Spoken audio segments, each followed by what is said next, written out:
This is the No Kidding Podcast. My name's Andrew. And my name's Lisa. I feel like that would go well with the intro music. That's why I did it. Last week, it was a little jarring. I'm going to be quite honest. Oh, how it hit? Yeah, the hard rock music intro, that was probably a little too much. I think you were listening to the wrong podcast if you're saying hard rock. I think most people felt the same way. They felt overwhelmed with the music? Yeah. It hit their ears a bit too hard? Yeah. Don't you remember? I came in hard last, and we did the No Kidding Podcast. Boom, boom. All right, we're going to do it again. All right. Get ready, everybody. Get on your drum sets. Everybody, somebody has to take an instrument. I'm on the drums. I'll kick us off. I'm on cowbell. 1, 2, 3. Never mind. Yeah, we're not into that. I mean, maybe we are, but not in this podcast. So how would a dog wear an apron? Bum, dun, dun, bum, dun. Oh, we're back on that. Because you said a dog would wear pants from the bottom up. Yes. Like all four, like they would have 4 pant legs. Yeah. So how do you answer an apron? Well, you would wear it the same way. Like if he were standing up and his paws were hanging down, like in little cute, like begging paws, you know? Like he's got the begging paws down and he's standing on his hind legs. Obviously with the puppy eyes, you slip the top of the apron over his head and then you wrap it around his waist so it covers his tummy. Okay. Yeah. So about 70% of the time that I wear an apron, I'm also wearing pants. So let's imagine a dog wearing pants, how you said a dog should wear pants. How does that make any sense with the apron? I mean, what do you mean? It would be perfectly normal. Perfectly normal. It would be like the apron would be going through essentially the crotch of the pants. No. The seam of the pants, like the middle seam of the pants would be the apron. You're wrong. Would be where the apron is. I think that you're wrong about this. I think that the pants, because I said that the pants should go on like a normal pant, right? I think you were the all 4 legs. You were in that camp. No way! I was not, because that is really weird. I would not do that. I'm trying to find the picture, but... Perhaps I'm wrong. I think you are wrong, because... We'll have to listen back to the episode. Folks, let us know. I don't remember what episod that was. Which way was it? Well, can we agree that this wholeheartedly disproves that theory? That it's you use 100%. Yeah, that's why I was confused. Yeah, definitely. Yeah, definitely. Because imagine that. There's no, you just don't want to imagine that because that's ludicrous. It's ludicrous. It is. It was in like episode 1 or 2. I think it was like one of the earlier ones. Oh, we're going back to our roots now. I think so. It's good that you remember that far back. It means your brain's working. Mine's not. Oh, good. I was worried about that. Yeah. Okay, so, what's new with you? I watched Warrior Nun. You did. I'm just kidding. Oh, dang it! I thought I was gonna have someone to chat with. I did watch a trailer. It looked pretty cool. Okay. One step in the right It enticed me, but you already enticed me, so it didn't. Really no development on this front. Okay. We're just teasing it out there. All right, yeah. Well, nothing else new. To be fair, lies. I kind of thought it was going to be really like campy or ridiculous, but I don't know. Netflix made it seem like it was well produced. Campy? Yeah, because after that plot that you delivered me, I was like, no way, this isn't like some weird guy's like passion project, and he just happened to get it on network or something. But okay. No, because how do you pitch that? How do you pitch that? And a team goes, yeah, okay, I think they'll do well. Oh, like the Warrior Nun concept? Yeah, they're like, this is going to be a little too out there for audiences. Right. I feel like that's going to be almost every executive's decision. And they're like, that's too campy for me. Yeah, and then like on top of that, there's like the religious aspect. Are we going to upset the like hardcore Catholics? Don't know about that. I don't think that was their audience. So yeah, definitely not. No. From what I saw. Unless it Anyways. is, and the Catholics actually like see themselves. They're pretty as, hardcore. Yeah, they could be like, "Dang, they finally got it right. We are Yeah, superheroes." we've been protecting humanity from the demons below ever since 1 BC. Yeah, they're finally listening. Maybe it's like, like when they shift and they make different books of the Bible to be more relate. Like they've redone the Bible now to relate using stories that are more relevant to today's. Not that it's not relevant. I'm just saying, like, there's people who have done that where they've taken the Bible and like written stories relevant that would Yo, kids, connect. you like Jesus? Yeah. No, you think he's a drag? Well, listen to this parable and maybe that'll change your mind. Slick. Yeah, those are the best Bibles. Yeah. That's what got me hooked. That's what got me hooked on Christ. Actually, they do that in like youth programs and stuff. Like they do on like at our church, they have skits, and they do like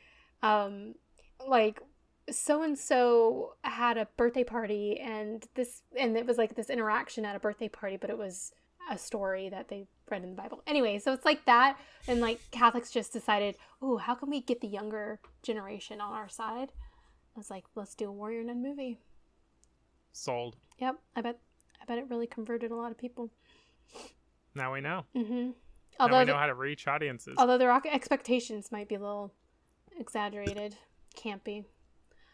Exactly. So, I don't know. But end results will be what they're looking for. I don't know. You gotta do it. You gotta reach out there. Get out on the end of the branch, as they say. Right. But you know what I did watch? What?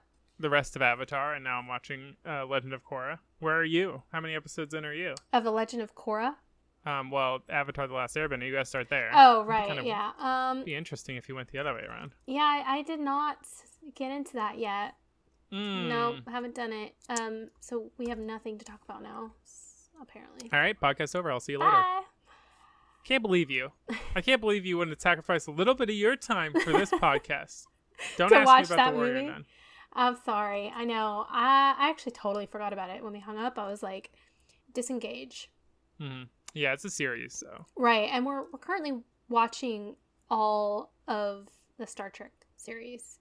Whoa, so that's an undertaking. Yeah. I tried that once. Yeah, it's quite extensive because those early ones, while prolific, don't age extremely well. Not really. I mean, technically they're in the future, so I mean, like, true. It hasn't even happened yet. That's true. Yeah. You know what? You're totally right. I know. Although actually some episodes are in the past. That's true. Sometimes they go to like the 60s. Yeah, especially in their holodecks. Well, I guess the originals didn't. Well, in the holodecks, it's set in the future. It's just that they're pretending to be back in time. Exactly. So that one's still in the future. Blows your mind, right? So what would you do, like, if you had a holodeck? I do. Which technically is kind of like VR, right? Right. But you can what am I trying to say? Program it to be accurate to a time period. So which time period would you want to be in a holodeck? Like, would you create for a holodeck that you could actually live in? 2077, apparently.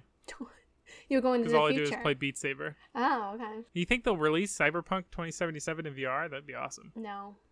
Oh. Well, why did I shoot down my dreams?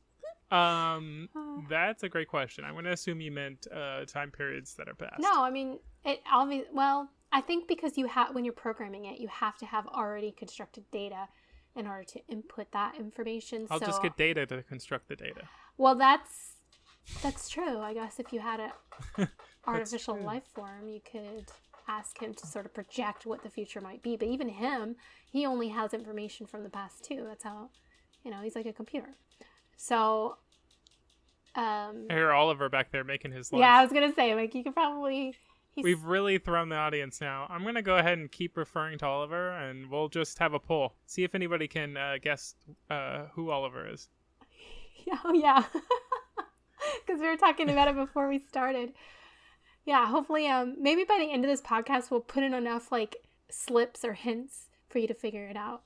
Exactly. They might already know. Maybe.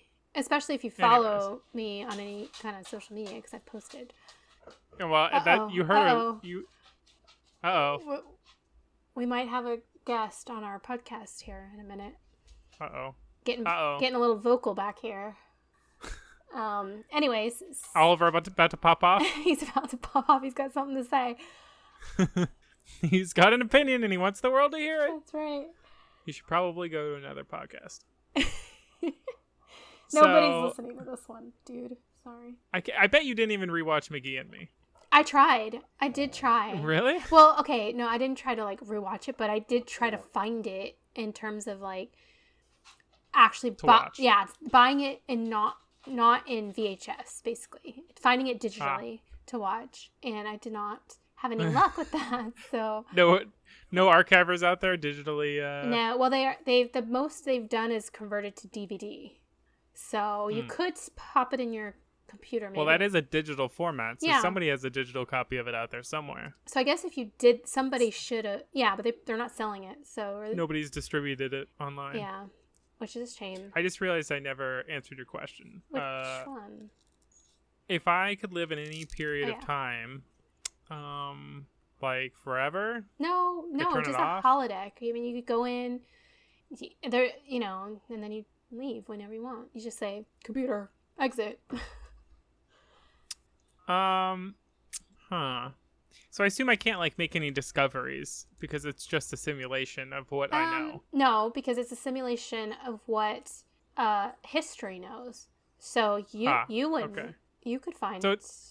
It'd be discoveries to me. I would learn more about history. Yeah. But I wouldn't be like, can you believe that Julius Caesar was really this guy? And no, it would be accurate to our history. Right. Because that would be one incentive from going back in time. Yeah. Otherwise, I feel like pretty much all time periods before now kind of suck. The Renaissance might be cool. True. Okay. But I feel like to really appreciate it, you got to have, like, a good name, right? You got to have been, like, highborn. Okay, so maybe. If I'm just some guy off the street. Well, if it's a holodeck, can I, like, make myself somebody? You can make yourself whoever you want. There you go. I'm going to make myself affluent investor in fine jewelry and wares. That's your Renaissance project? Yeah. Oh, gosh. And then... just so, I can get into the high-class parties and stuff and really live it up. Can you get drunk in a holodeck? You can't. Let me think. I think you can. I feel like you can just go get alcohol and bring it into the holodeck. So you could, but yes. I guess it depends on when. I guess if we're talking about now, like if we had holodecks now, I was just about to say, like on Star Trek, they have synthesized alcohol, which does not have alcohol in it. It's like, what's the point of that? It just tastes like the drink, but it doesn't get you drunk. But you can turn that. You can find drinks that have alcohol in it, but they're not synthesized. But they're rare because they don't sell alcohol anymore. They don't produce it anymore. So. Well, that sounds like an alcoholic's nightmare. Well, they would never be any alcoholics by then because. Unless they're really rich and can buy up all the. That's true. Yeah. All the rare. Oh my God! Can you imagine that's a shame. They must have destroyed all the wine. Yeah. Well, they do have. Well, okay, that's for Earth. So they do have, and Earth even. Where all the oldest wineries would have been. Right, but Earth still produces wine because I know that, like on one of the shows, I want to say it's Next Generation with Picard. His family owns a winery, or they own a. Like grape field, and they make grapes and stuff. So I think they produce wine. I don't know. I'm not like a full on Trekkie connoisseur. So you're not a sommelier of Star Trek, if you will. Exactly. The past is only good if you are rich and important. That's not necessarily true because there's been a lot of inventors. Oh, do you hear Oliver? He's making his lunch back there. No, he's talking. He's got something to say. Oh, okay. Well, are you talking about his lunch? What do you think, Oliver? Are you talking about your lunch? Was it not good enough? Your dinner? I think he wants attention because he slept a long time because I was doing teletherapy and he was really good during that. He didn't interrupt me once because he was sleeping, but now he's wide awake. So yeah, and you got those awkward pants on him. Exactly. Yeah, I mean, it's like, I don't feel comfortable in these. I have an image to protect. Exactly. What was I saying? I don't know. Yeah, I'm not a track. There are lots of inventors, so Oh yeah, inventors back in time is really cool. Yeah, like you didn't necessarily have to be well off to invent something and create. I mean, there was still capitalism, and like people could create things from the ground up. Yeah, what am I going to do? Go into a holodeck and pretend to invent something that I didn't really invent, I just know of because I'm in the future? Yeah, basically. Well, that's just a video game. I know. But I guess you're right. If you're reliving something. But like, for example, you can change history in a way because... Oh, and you also don't have to go to a real... you don't have to go to a real time period. So you can also go to like... 2077. You could, because for example, one of Picard's favorite places to go was in an investigative book series that he read. That was, I think it was like... Not Sherlock Holmes. No, well, yeah, they did Sherlock Holmes a but lot. Similar. I forget his name. It was like Dak. And unlicensed. Yeah. But he was a private investigator, basically. And... Okay. But it was based off a book series. So, yeah. You know what I heard? Go into a book.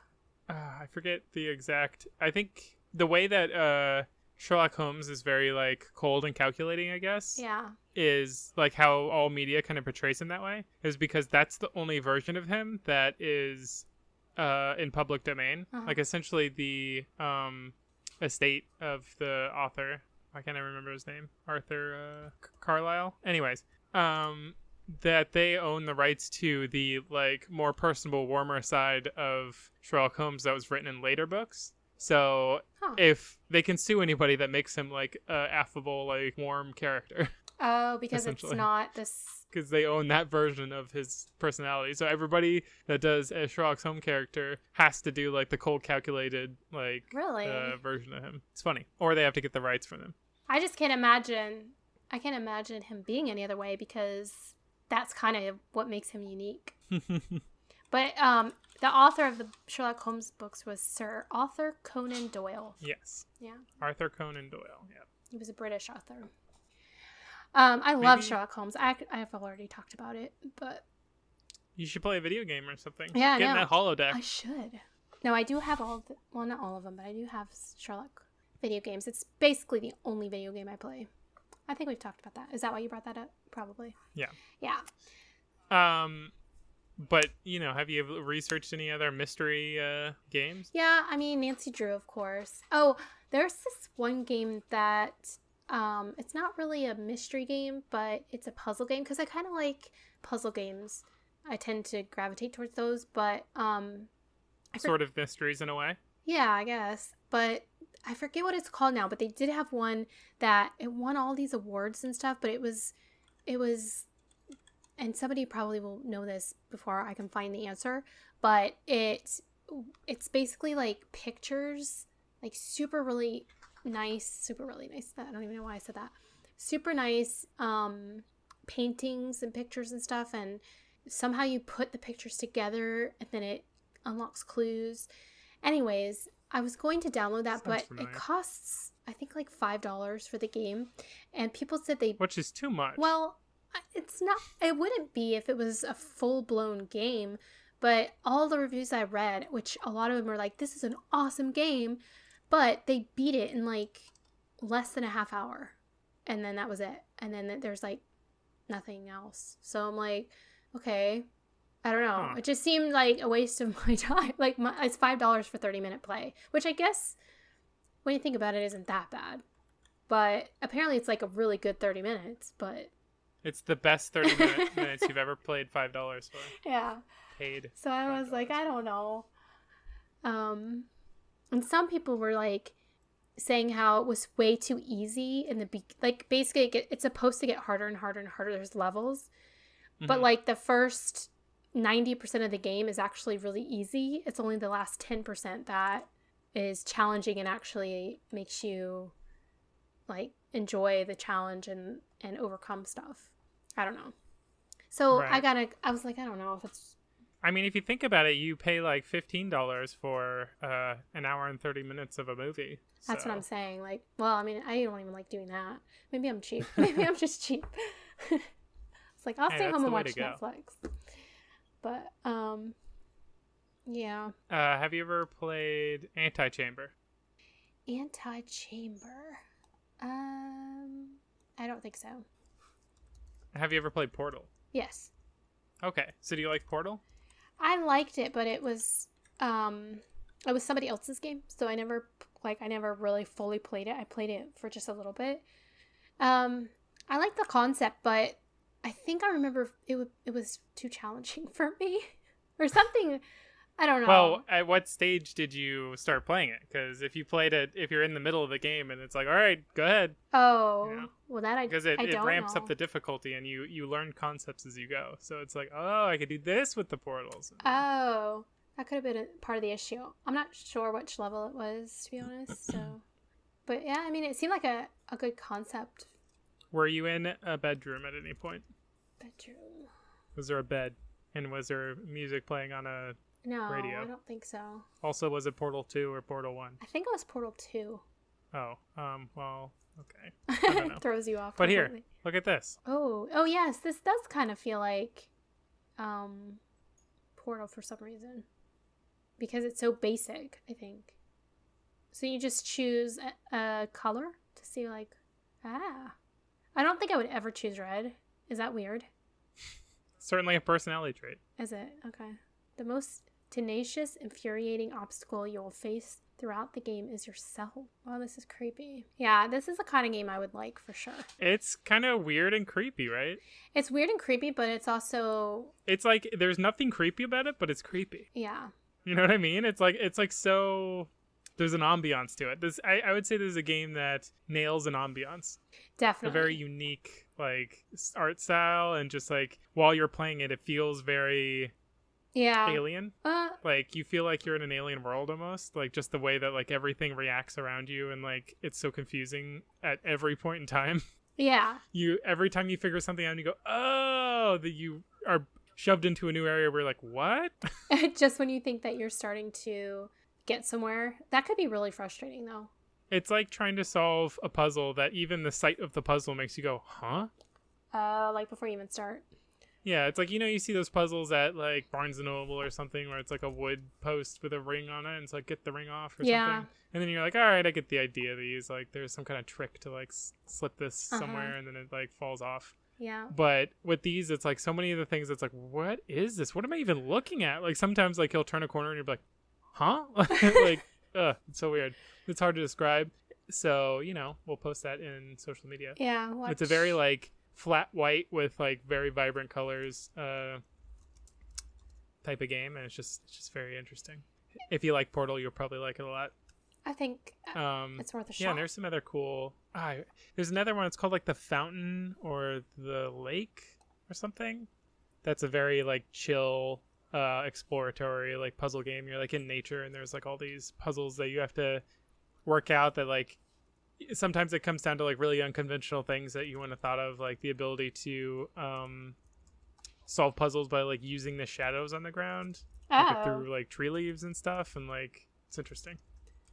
Oh, and there's another one called are you aware of the phenomenon currently of non-Euclidean games? No clue. So I think the most popular one is Superliminal. Yeah. So this is a game that's all about like perspective and things being not really what you expect. Okay. So have you ever seen that scene in like Charlie and the Chocolate Factory where they're in Wonka's factory and he's staring down this long hallway and then he walks to the end of the hallway like way quicker than you expected, and it's actually just like a tiny door at the end? Oh yeah. And it's like stuff like that. Like the whole game is like messing with your idea of perception and like actually allowing you to use your idea of perception as a way to solve puzzles. Oh my like gosh. The way you see something is the way it is. it's so hard to describe because it's like not how anything acts in the real world. Okay, so but it's super fun to play with. Like you can grab an object that's like across the room, yeah. and it'll make it like really big because you can pull it towards you and it'll get big. But then you can like push it away from you and then walk over to it and it's really small. Oh, okay. Does that make any sense? Like your perspective is what the object is. Like normally it would be the same size. It would just look small, but it actually becomes small because you pushed it. Right. And then like there's weird things where you walk through those types of hallways where the door gets smaller at the end kind of idea. Yeah. But then you realize that if you walk through something like that, you actually get smaller. Because by the time you reach the door, you're the right size. Oh, so it's kind of like Alice in Wonderland. Yeah, if you then walk through the door and then like look back to where you came from, you're like tiny. Okay. Wow, that sounds interesting. It's really weird, and it uses like all these kind of like really odd mechanics to and that's what I love about video games. It really pulls you out of like what's possible in reality and like puts you in that reality. Like that would never really be able to come across in any other kind of medium, like a movie or something. You'd be like, what? Like none of this even makes sense. Yeah. Until like you play with it and you actually like you as a person are able to like affect it and like test it and like try and figure out what its deal is and actually like probe it in the way that your mind needs to like try and make sense of this weird world that you're suddenly in. Yeah. I love games like that. Do you know what the name of that one is called? Superliminal. I'll put it in the chat. Superliminal. Okay, cool. I wish I could remember the name of that other puzzle game I was talking about. Hyperbolica is another one. I don't really know any of these, but anyways, so yeah, it's just a really cool way to I don't know, experience things in the way that only games allow. True. I know. I really am picky about my video games because, it takes a lot to keep my interest.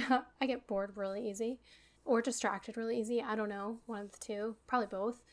And so I think that's why I like puzzle games because you can get bored, but there's always something next. It's like that's different that you need to figure out, and it kind of takes time to figure them out. So you also described all like work simulators. Yeah, games that like you have a job in the game basically, and they build upon themselves in some way. Like I've mentioned before, I love Factorio. It's the same kind of thing where your job is to build a factory on this planet and build up enough technology to basically go to space. Oh, okay. But it's just one of those games that you never feel like you're at a stopping point. You always feel like you're in the middle of something that you're about to get to a point at which like everything will become much better. But then once you get to that point, you're like, oh, but this is just the middle point for this next thing I need to do. Like yeah. I think that Mike likes those kinds of games. Yeah. I mean, there's a lot of different ones. Also, Sky Factory. It's a mod for Minecraft. That's kind of a similar thing. And it's just that one's super fun because you get all kinds of like cool baubles and like magical things and all sorts of like weird technology that allows you to like fly around or like shoot lasers or something crazy. But it all makes it feel like less like cheats and more like you earned it by working really, because you actually have to work like really hard to get that like really good stuff that like allows you to like fly and stuff. Right. So it's like this thing and you have to like build it from nothing. Like you literally start with like a dirt block in the beginning and you have to build everything from that. Right. Well, there's another game, speaking of like you were talking about having to do things to get to space. There's this space game. I think it's called Kerbal. Is that right? Kerbal Space Program? Yeah. Oh yeah. And it's not the same as like building cities and stuff, or factories, but you build a spaceship and you take your little Kerbalman up to space. But apparently it's really, really hard. Mike played it for a while and took him a long time to learn the game. It's a simulation game. Yeah. Yeah. That one's but he likes it. Does that one really have like progression in a sense? Like I think that one's mostly like a sandbox that you just try and I guess create the best spaceship you possibly can, right? Yeah. Or is there like challenges or something I think that involved? like the more success you get, like you can go to farther planets, you can get more okay. I think I've never played the game. I just watched Mike play it, so you might like Astroneer. You two could probably play that together and have a lot of fun. Astroneer. It's it's very It's kind of like a mixture of Factorio and Kerbal Space Program, I guess. Oh, really? Nah, I would say it's more like Factorio, but the whole situation is basically like you are like crash landed on this planet or whatever, and you have to gather resources and like build. It's much more like Factorio is a in-depth game, and there's like so many systems and like things that you need to figure out to even be able to do basic things, and it takes so much time. But this is more just like you explore this like weird alien world and you collect resources, and then you use that to build like better technology that like allows you to explore further, and then that allows you to get like a spaceship that you can then go to like the next planet, and then like that will have different resources that you can build different things out of. Cool. Yeah. It's fun. Sounds like something. And it's pretty chill. There's like not really, there's no like enemies or anything. I mean, there are some like plants and stuff that will hurt you, but there's nothing that's gonna like chase you or anything or like try and kill you. Right. It's mostly just like a game that's very chill, and the only real way that you're gonna die is if you mess up and end up like disconnecting yourself from oxygen or something because you're on an alien world. So Oh, okay. So you'll usually die by mistake, essentially. that's the worst. You work so hard and then you die and you're like, what the heck? What happened? I just worked so hard. That would frustrate me. There is some situations, especially when you're playing multiplayer in that game, where while you're exploring, you have to basically create an oxygen line, like a supply. So like as you go out into the wilderness, you have to like have some way to like pump oxygen to yourself as you're out there. Yeah. And then if somebody accidentally disconnects it somewhere or something, and suddenly you don't have oxygen out there, you're like, whoa, hey, what happened? I'm not able to breathe. Somebody so you're talking like, something. Are you talking about like another player? Like if I were to do that to, like if you and I were playing and I disconnected you, or do you mean somebody that you've tasked with some, Yeah, like another player playing. Okay. It's you can do like co-op on the same world, and if somebody like moves one of the like pillars that connects the oxygen or whatever, and like basically breaks the line, like maybe they're just moving out of the way to like put something down that they have, and they didn't even like notice they did it or something. Okay. And yeah, it could just be like one of those things where like, whoa, something happened. Whatever you did, undo it. I'm dying. Okay. Well, I'd be pissed. So relationships would end. Well, Might not, but that probably doesn't happen very often if you're paying attention. Oh, well. Okay, maybe. Good to know. Well, see, you can't talk if you do it to somebody else. Yeah, right. Like, what happened? I don't know. Something happened. That wasn't me. But I guess if you're the only one playing, can't really deny it was you. Okay, so I'm gonna write these down so I don't forget them. Oh, the game that I was talking about, I found, is called I think it's pronounced Gora Gora, and Gora. Yeah, it's Gorogoa. I see. So Gora Gora, and that's the puzzle game with the pictures that I was talking about before. That was like, I think it's like $5. Yeah, I've never seen this. For, I don't know. I haven't played it, but I've heard good things. I've heard that it sounds like kind of similar the way that you to what you described. Mm-hmm. Oh wow, this is really unique. I'm watching the trailer. So I guess like, because I just looked it up on Steam, they have it on Steam as like a computer game, and that is $15. So I'm guessing that one's more in depth, and maybe the one because I was looking at the one just on iOS, something to play on my phone when I'm bored or something. And that one was what I was speaking of before, that people were like, oh, it was just really short. So maybe it's just like a shortened version of the actual game. So maybe look into that if you're into playing on a computer or like on a desktop or something. Yeah. It looks like really cool. Yeah, apparently it's cool. Just like the concept of like you break apart the pictures. Essentially, it's like you're taking. It's like a multi-layered picture that has like cutouts and stuff, and you're taking it apart, and then each of those pictures like accelerates into something new. Right. It's interesting. And you have to, I guess, like zoom into different things, and like things within the picture become the keys to other parts, and they all have to go in a certain order. It's pretty cool. So maybe I'll try that when I get tired of Sherlock, or I need a break. Sometimes, you just need to change it up a bit.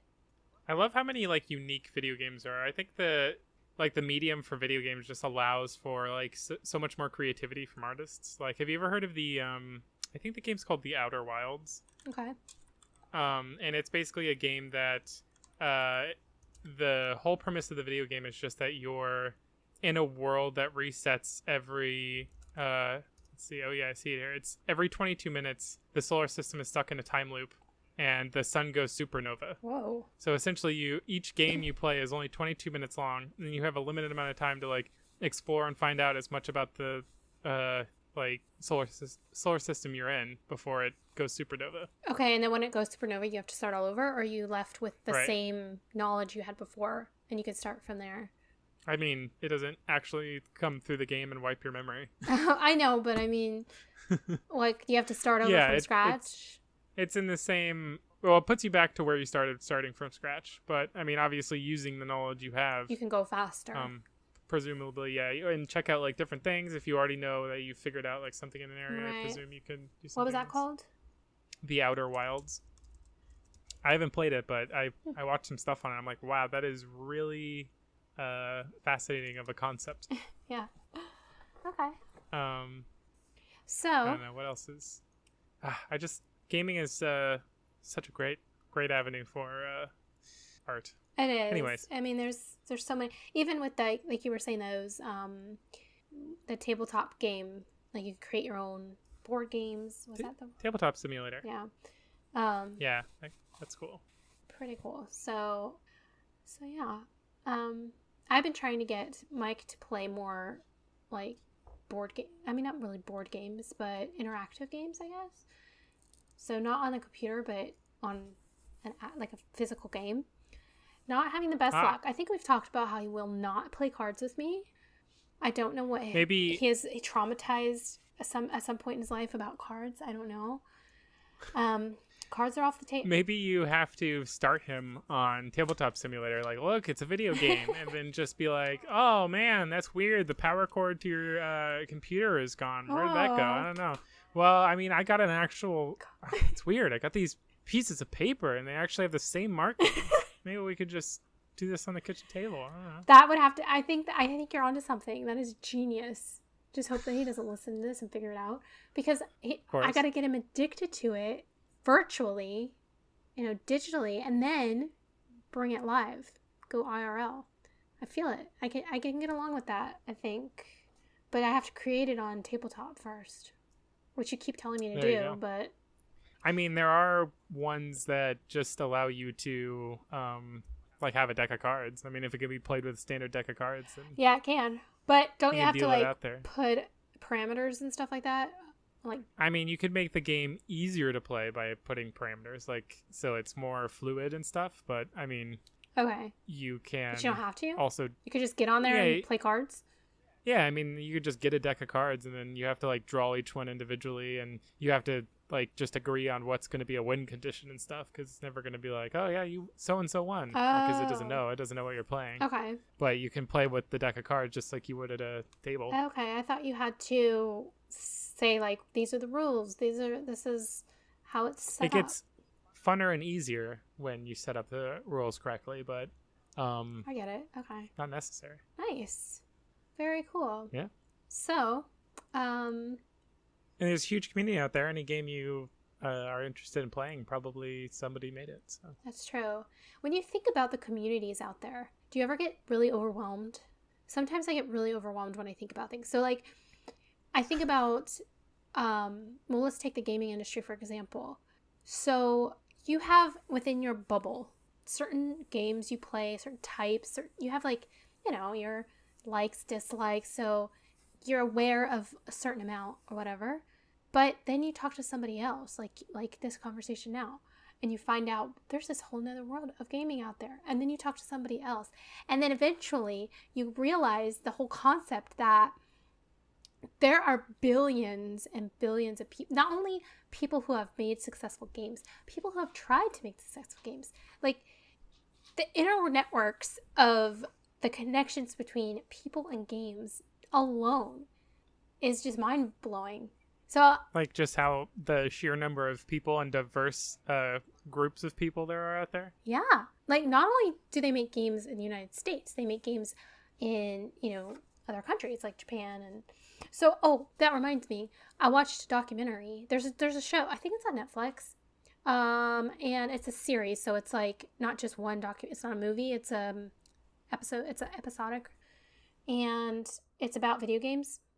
I think it's specifically it might be about retro games, because we've only watched like 2 or 3 episodes so far, and that's where they're at, but it could progress. But it was actually pretty interesting. But it talks about the history of gaming and the first people to create actual video games. So I think it started with like the Ataris and those types of games, like actual console games, and the concept behind it. They started with arcade games. Sorry. So yeah, I guess it starts with like your first basic games, like Space Defender and stuff. Yeah.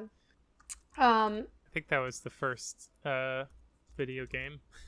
It was done on like one of those electron not microscopes, but electroscopes you see in like old timey movies. Like you see the sine wave and stuff that scientists would use to just like display a signal or frequency of something. Yeah. But somebody like basically hacked the screen to play like a sort of asteroids-esque game.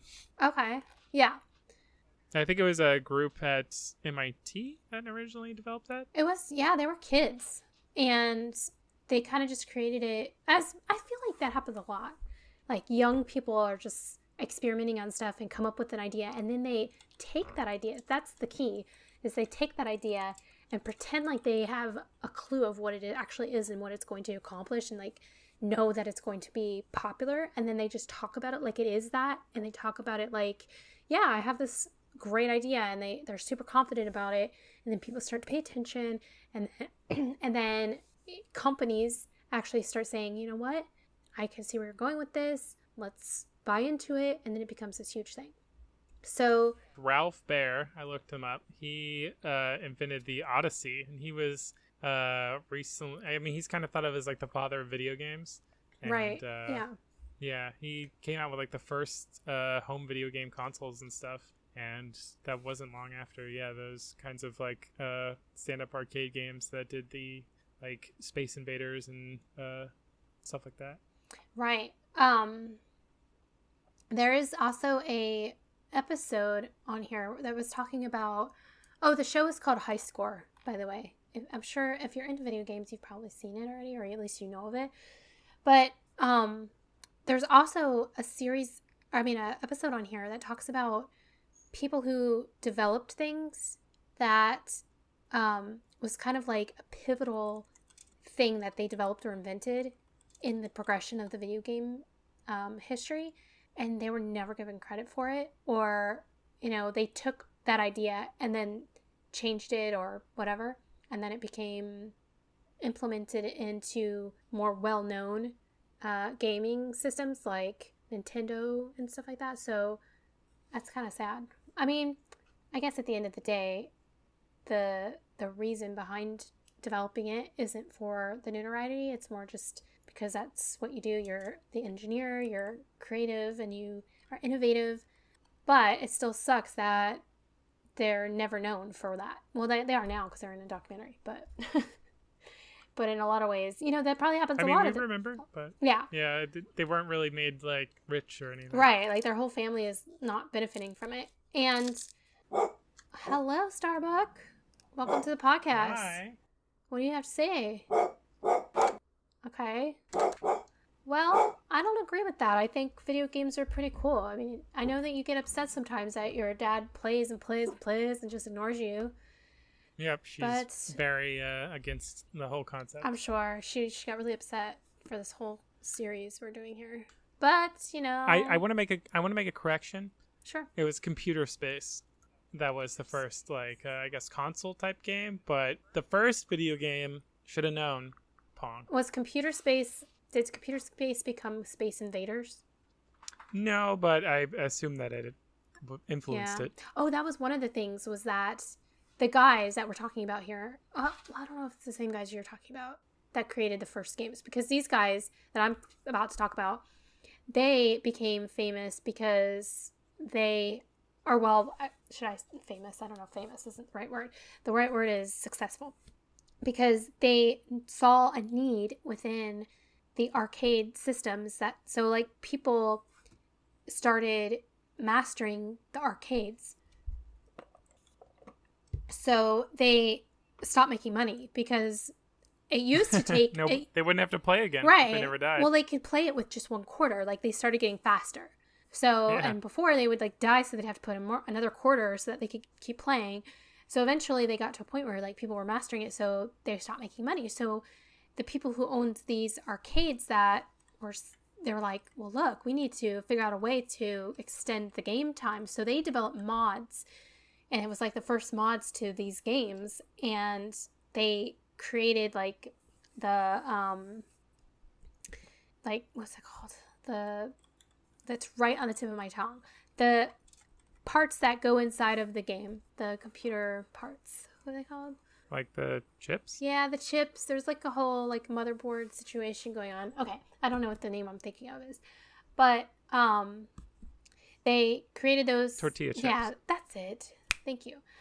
And they plugged them in, and then whatever. So, and then they started making a lot of money, and then they were supposed to get signed with this big company who wanted to buy their mods, but then they realized, oh, you're actually stealing the game concept. So then they got sued because technically I think there was a lot of stealing back then. Well, they're creating extensions to the game, so they're technically stealing the game concept and making their own game, even though it's played with that game. I don't know. So that was a whole thing. But it's just so crazy how people used to do stuff. They would just do stuff. They didn't care about anything, and they're like, we'll just work it out. You know, it'll just work out eventually. But nowadays, there's so many rules, there's so many laws, there's so many restrictions, there's so many things that you really have to overcome.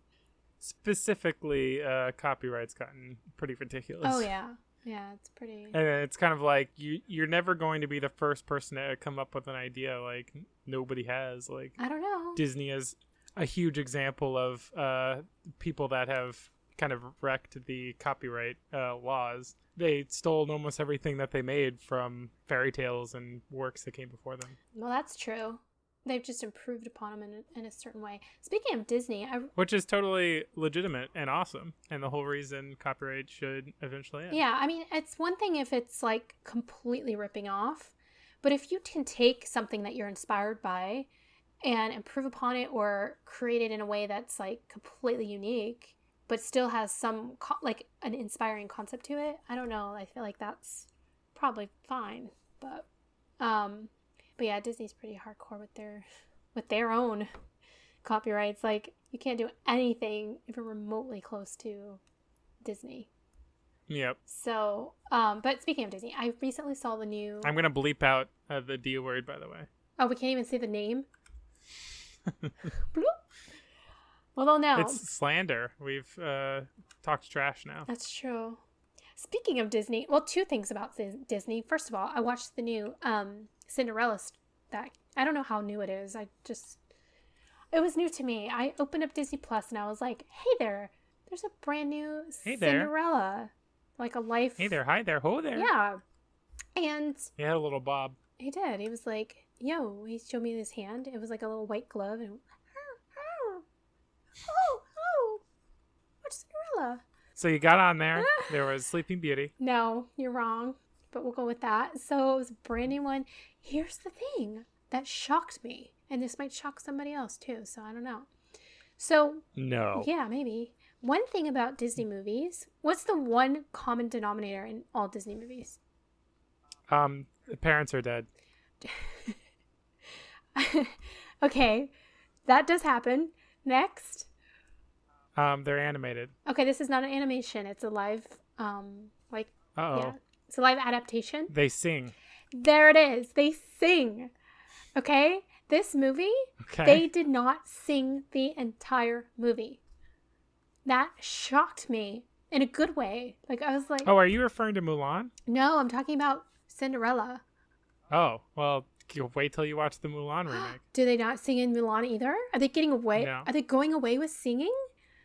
Is this happening? I think people outcried when they heard that they weren't going to sing in Mulan. Uh-huh. And so they added in one of the songs. I forget which one it was. Reflection, I think. And it's just kind of like played in the background every now and then. but Oh. nobody sings. See, this is fascinating to me because that's one reason why I avoid watching Disney movies. And it's not to say that I don't appreciate the songs, but I don't appreciate the songs most of the time. So like when I was a kid, okay, like I get it because you're a child and you kind of like the songs keep you interested. And so I understand that from a development standpoint for children audiences. And I mean, obviously when Frozen came out, I don't know, people's obsession with that soundtrack, like people, okay, this is probably a very controversial topic because I know adults that absolutely love Disney soundtracks of all the movies. Okay, so I'm not saying if you're an adult and you listen to Disney soundtracks, like, what are you doing? That you're a scrub. What are you doing? And you should look at yourself in the mirror and rethink your life. Exactly. She's not saying I'm that. not saying that. I'm not saying that you have childhood issues that you just want to regress back to your childhood. Because some of the songs are actually really well done. My problem with it, and I like musicals to a degree too, but sure, it's just when like every interaction becomes a song, it can get really, it makes it lose sort of the reality. No, well, the reality, yes, but like, you know how when you, like, at least with me, when I want to watch a movie or something, like I like to almost dive into the movie and become part of the movie and be like absorbed in the movie. Yeah, it breaks you out of it. It breaks your immersion, as they say. Exactly. That's my issue with it. So it's not that I don't necessarily like the songs. It's just, I don't know, but I'm kind of excited that they did this movie without the music. And I know it was kind of sad because there were, like, I can watch the cartoon version if I want the music, but the real world, you know, the real life adaptation, I feel like they did a good job with it. That's my opinion. Yeah. I don't know. I agree. I mean, I think I don't really particularly like musicals either, although I will say Disney does them the best. And I did kind of like the Frozen soundtrack. But I think that most of the time it's always just jarring when like the story stops and it's like, oh, here's the song and we're all jumping around and we're dancing even though we're enemies or somebody was trying to kill me a minute ago, but now we're just dancing, talking about how that's really messed up. Yeah. And okay, like I'm not knocking on the music because there are classic Disney music and Disney songs that you got from the movies. You know, like you can't have Beauty and the Beast without Be My Guest. Like you can't have, I don't know. I think you could have a musical number in a movie and it'd be like pretty legit and like fit. Yeah. And plus like. But I don't know. But think about like in the cartoons, usually there's these fantasy elements that where they kind of go beyond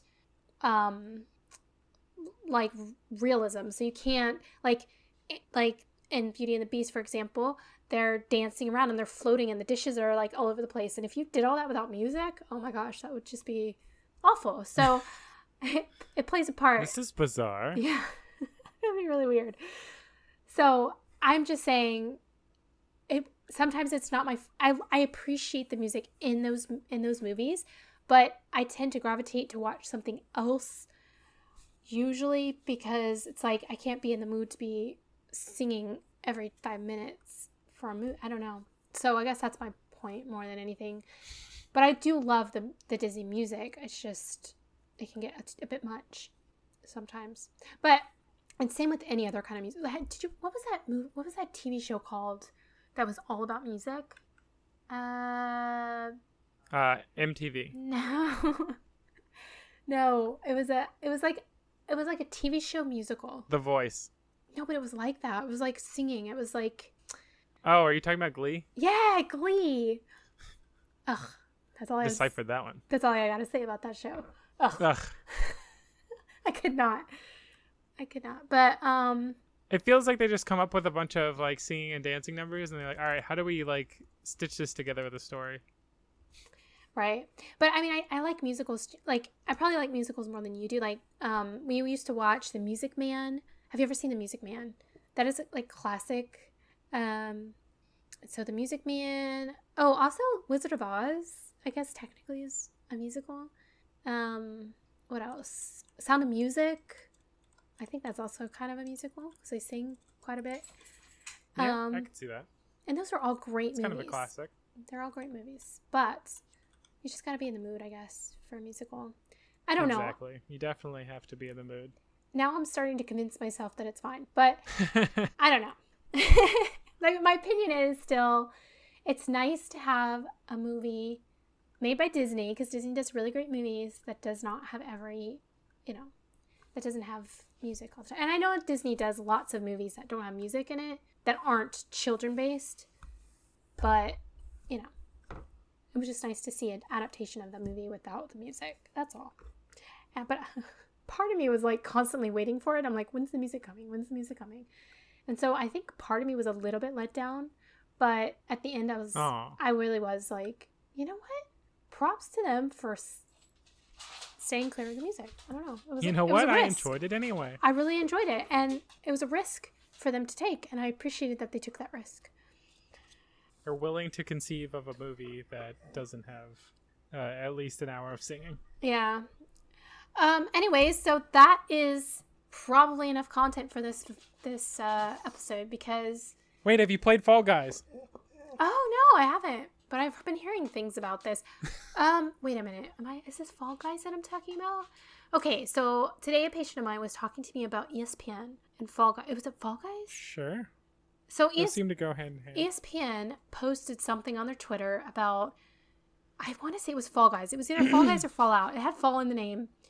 Very different games. I know, but there was but then they were trending because the ESPN community turned on them because they're like, we're here to let's talk about sports, not gaming.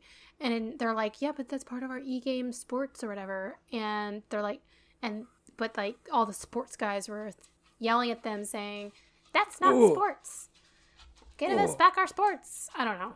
I didn't read the trending news on that, so that's just coming from... I guess it was Fall Guys, because there's not a lot of esports around the single-player Fallout. I think so. Yeah, it might have been... So that's my Fall Guys connection. Go ahead. I've never played it. I don't even really know what it is.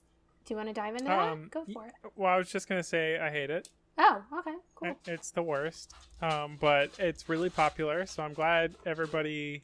is having fun with it, but I was wondering your opinion. I haven't played it, so my only opinion is aren't we aware?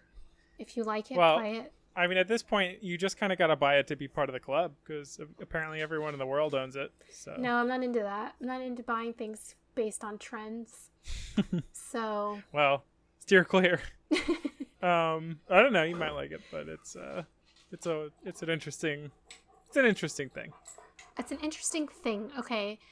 Guys, you heard it here. Fall Guys. He hates it. It's an interesting thing. But buy it because everybody else is. Yeah, because you got to be part of the club. Even I own it. Come on. Get on the train. Get on the train. The train. It's just fascinating by the sheer amount of popularity that it had in such a short amount of time. Get on the train wreck. Amazing. Oh. It's just everybody was like, let's play this. Did you hear that?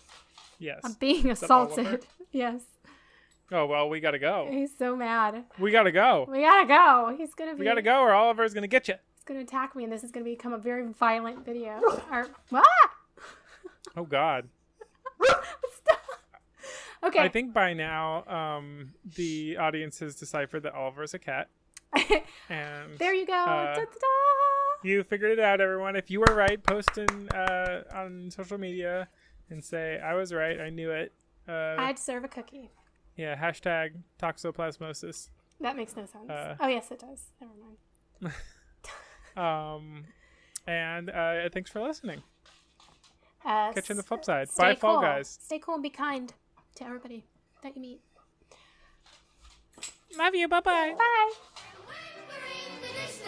You'll hear this whispered tune. So long, very well, big cheerio. We'll be back soon. Okay, bye. Let's go see.